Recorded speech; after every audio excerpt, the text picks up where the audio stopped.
Breaking news చూస్తున్నాం. ప్రకాశం జిల్లా గిద్దలూరు సమీపంలోని నల్లమల్ల అటవీ ప్రాంతంలో కురిసిన భారీ వర్షానికి ఉప్పువాగు పొంగి ఇద్దరు యువకులు గల్లంతయ్యారు. గిద్దలూరుకు చెందిన రహీం, ఖలీల్ బైక్పై వెళ్తూ వాగు దాటుతుండగా ఒక్కసారిగా వచ్చిన వరద నీటి ఉధృతికి కొట్టుకుపోయారు.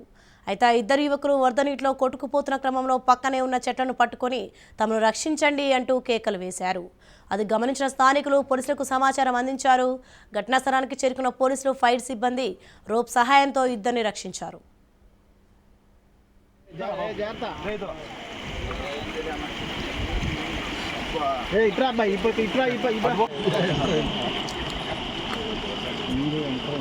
మామూలుగా రోడ్డు ఉంటుంది డైలీ తిరిగా ఉంటుంది.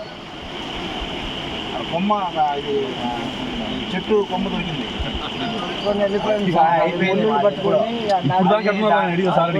ఇప్పుడు దాకా వచ్చిన అది చెట్టు దొరికారు. చెట్టు అది పట్టుకున్నాం. మీరు లేచిన టైం బాగుందరమైన పడి ఎంతసేపు అయిందా?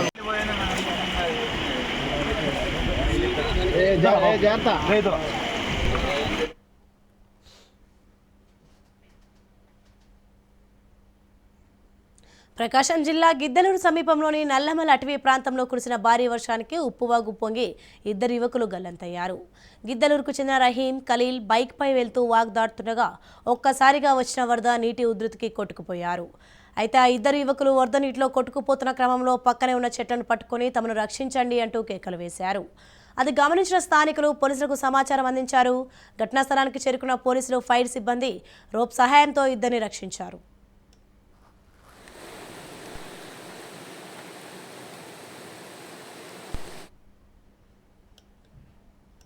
ఇదే విషయంపై మరింత సమాచారం మా ప్రతినిధి సురేష్ అందిస్తారు. సురేష్, చెప్పండి. ప్రకాశం జిల్లా గిద్దలూరు సమీపంలోని నల్లమల్ల అటవీ ప్రాంతంలో కురిసిన భారీ వర్షానికి ఉప్పువాగు పొంగి ఇద్దరు యువకులు గల్లంతైనట్టు చూస్తున్నాం. దీనిపైన అప్డేట్స్ ఏంటి? సునీయ, ఇటీవల ఇటు ప్రకాశం జిల్లాలోని పశ్చిమ ప్రాంతాల్లో విస్తారంగా వర్షాలు కురవబడింది. ఈ క్రమంలో ఇటు గిద్దలూరు సమీపంలోని నల్లమల్ల అటవీ ప్రాంతం అయింది. అక్కడ కూడా విపరీతంగా వర్షాలు కురిసిన పరిస్థితి అయింది. ఇటు నిన్న తెల్లవారుజామున 4 గంటల సమయంలో ఇటు గిద్దలూరు చెందిన రహీం, ఖలీల్ అని ఇద్దరు వ్యక్తులు బైక్ మీద ఇటు గిద్దలూరు నుండి అంబవరం వెళ్తున్నారు. అయితే ఈ వెళ్లే క్రమంలో వాగు దాడాల్సిన పరిస్థితి అయితే ఉండగా ఆ వాగు దగ్గర అట్లాగే వెళ్తున్నారు. చిన్నగా నీరు పారుతున్న పరిస్థితిలో ఏమవుతుందనే ఒక ఉద్దేశంతో అట్లా ముందుకు వెళ్తున్నారు. అయితే ఒక్కసారిగా ఈ ఉప్పు వాగు ఏదైతే ఉందో అది విపరీతంగా పొంగి ఆ వాగులో వచ్చిన ఉధృతికి వీరిద్దరూ ఇలా కొట్టుకుపోవడం, నీటిలో కొట్టుకుపోవడం జరిగింది. అయితే ఆ క్రమంలో ఏమైందంటే ఈ నల్ల తుమ్మ చెట్లు ఏవైతే ఉన్నాయో వాటిని ఇద్దరు పట్టుకున్నారు. పట్టుకొని పెద్దగా కాపాడండి, రక్షించండి కేకలు వేయడంతో ఆ స్థానికంగా వెనక బైక్ మీద వస్తున్న వారు చూసి వెంటనే దీన్ని 100కి కాల్ చేసి జిల్లా ఎస్పీ ఎవరైతే ఉన్నారో మల్కా గారికి సమాచారం ఎవరైతే జరిగింది. వెంటనే ఈ విషయాన్ని తెలుసుకున్న మల్కా గారు, జిల్లా ఎస్పీ గారు దాన్ని ఫాలోఅప్ చేసి ఆ లోకల్ ఉన్న పోలీసులతో పాటు ఫైర్ సిబ్బంది కూడా ఇంటిమేషన్ ఇచ్చారు. దీంతో వెంటనే వారు అక్కడ చేరుకొని ఇటు రోప్ అయితే కట్టి ఆ రోప్ ద్వారా ఇద్దరు వ్యక్తుల్ని కాపాడిన పరిస్థితి ఉంది. అదే ఇటీవల కాలంలో చూసుకుంటే గతంలో కూడా ఇట్లాంటి పరిస్థితి ఎదురైంది ఎర్రగొండపాలెం ప్రాంతంలో. అప్పుడు కూడా ఇట్లాగే ఈ ఏదైతే ఫైర్ సేఫ్టీ అధికారులు ఉన్నారో వారు చాలా కష్టించి అప్పుడు కూడా 3 వ్యక్తుల్ని కాపాడిన పరిస్థితి ఉంది. సోనియా, థాంక్యూ సురేష్.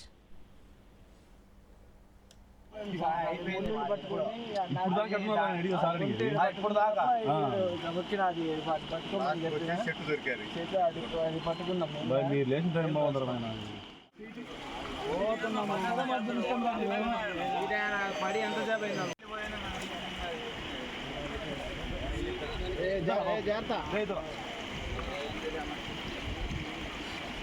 ఇట్రా అబ్బాయి, ఇట్రా